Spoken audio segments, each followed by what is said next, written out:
Now, Rav Wasserman Alav Shalom writes in his Ikvedat Meshicha, in his Sefer that we actually have on our website, be'ezrathashem.org. For anyone that wants to download it for free, you subscribe to our website, it automatically gets emailed to you. If you already subscribed, you go to the ebook sections, and it's in English. It was translated, it was originally written in Yiddish, then it was translated to Hebrew and English. And we have the English version on our website. And he writes it, and this is at the time of the Holocaust. Rav Wasserman Alav Shalom was the Talmid Muvak of the Chafetz Chaim, was told what's going to happen from the Chafetz Chaim in the Holocaust before it happened, nearly 10 years before the Holocaust happened, and wrote in his Sefer that the generation at the time that is seeing so much trouble, so much anti-Semitism, would have a much better opportunity, would have a much better understanding of how to deal with things if the rabbis spoke up. In fact, he said even if the Gdolim would speak up. But it seems like the Gdolim of the generation closed themselves. Even though they didn't close themselves. They spoke. But he says maybe they're not speaking loud enough. They're speaking in their books. Maybe not in their lectures. Or maybe people just choose not to hear them. Because they're not speaking loud enough and making enough of a noise.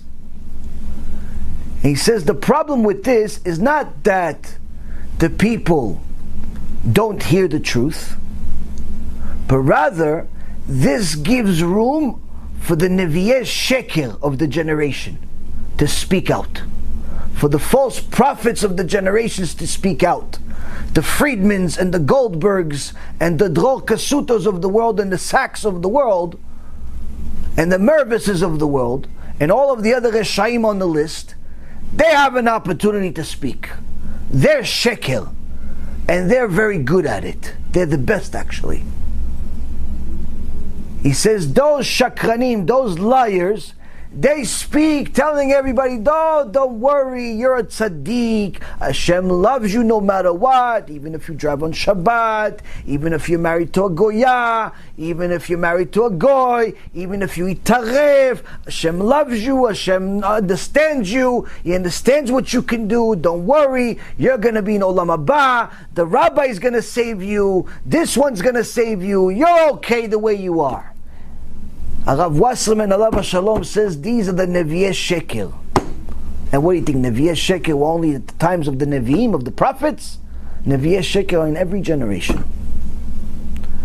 He says when we do not speak out loud enough, it gives power to the false prophets, because they are going to speak loud enough.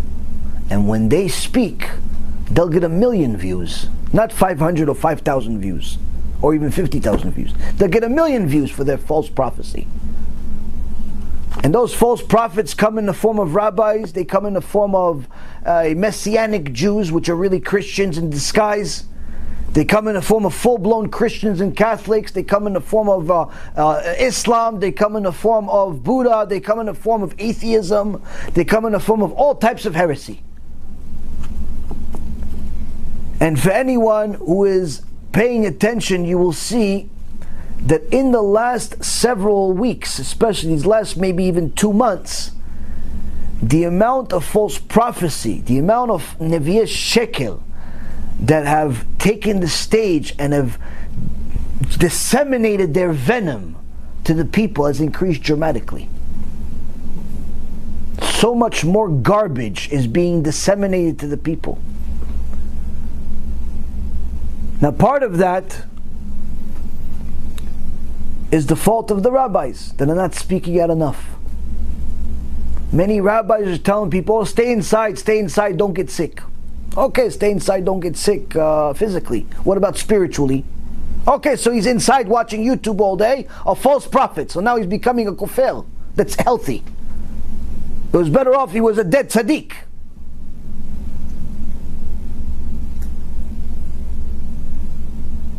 We spoke about being inside. Okay, we're inside. What are we going to do now that we're inside? Some of these rabbis, they speak, they're so zealous about being inside.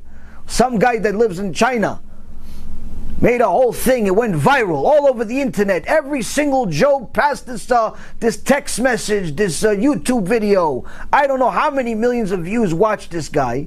And he was zealous about, oh, I'm telling you, you have to stay inside. It's not a joke, this coronavirus. How come you didn't scream like that about Chilul Shabbat?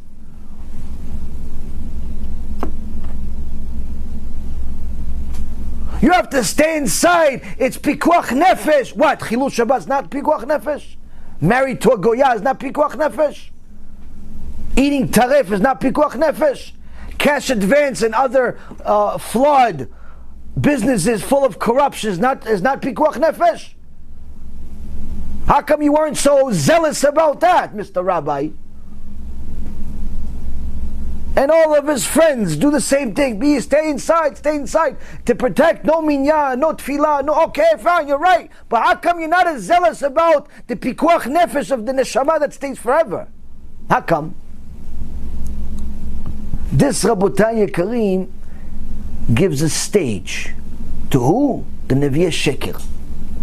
Because the Nevi'eh Sheker never stop working. In fact, they work overtime. They keep giving out their false prophecy. Friedman and company is becoming more of a menace on a daily basis. Now his God has three pieces, like the Christians and the Catholics. He has a whole lecture about how God has three pieces. Because we say, Shema Yisrael, Hashem Elokeinu. Two names for God. Hashem is God, Elokeinu is the God of creation. So it sounds like there's God who doesn't get involved in creation. And then there's Elokeinu, Elokim, is the God of creation. So of course it's the same God, but this God is divided. There's a part of him engages in creation, and there's a part of him that does not. I don't even know where he belongs to. Can't say he's Chabad. Chabad doesn't believe in three gods. Some of them have lost their mind and maybe have idolized the Rebbe, alav shalom, but they don't believe in three gods. How come Chabad doesn't speak against them? Supposedly he's part of them. How come not a single person from Chabad is speaking against this Kufer Gamur? What about the other Reshaim that keep spewing their venom against everyone? No, you're being mean, it's not nice, you're full of hatred. What full of hatred? Full of hatred of the Reshaim? Yeah, David HaMelech was also full of hatred for the Reshaim. It's our obligation to be full of hatred against the Reshaim. If you don't hate the Reshaim, there's no chance that you're going to be a tzaddik. Rabbeinu Yonah in Sha'arei Teshuvah says, if you want to be a tzaddik, you have to hate Reshaim. Obligation. Mitzvah from the Torah, hate Reshaim. We're not talking about Reshaim that they don't even know they're Rasha. Talk about somebody that knows. How come they're not speaking against them? How come they're giving these people a stage?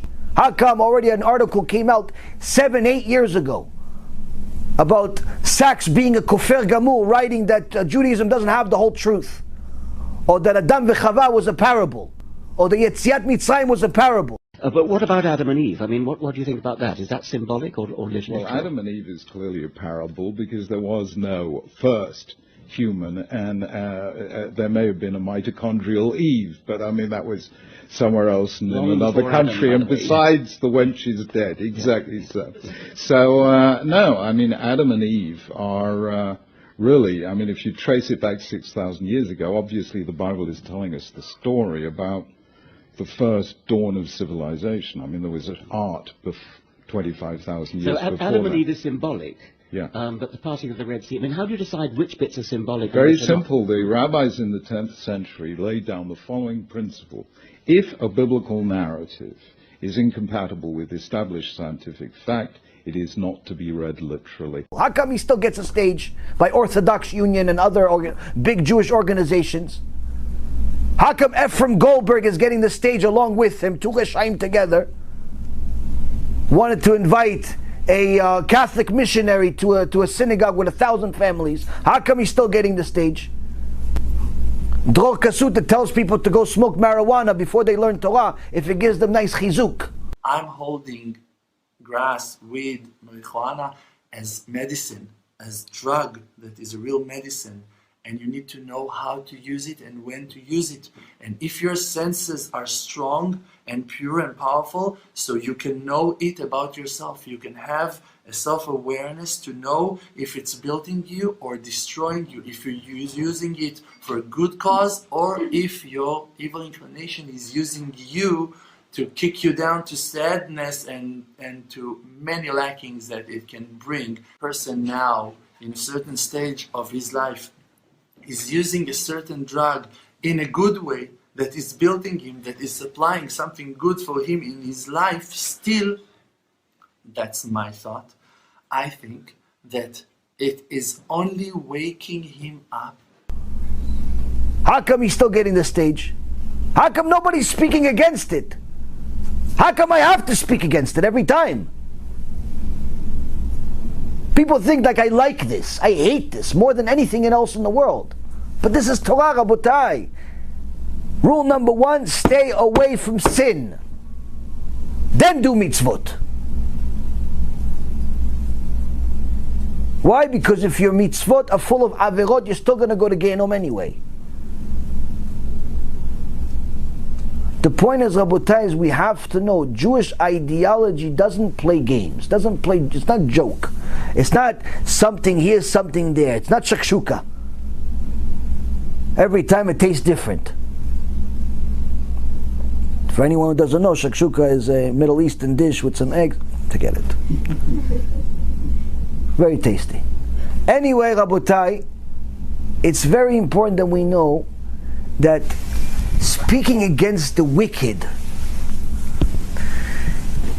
is an obligation, because when we don't, we simply are allowing them to continue growing without anyone speaking against them, and that is one of the reasons why HaKadosh Baruch Hu decided to destroy the Bet HaMikdash when he did.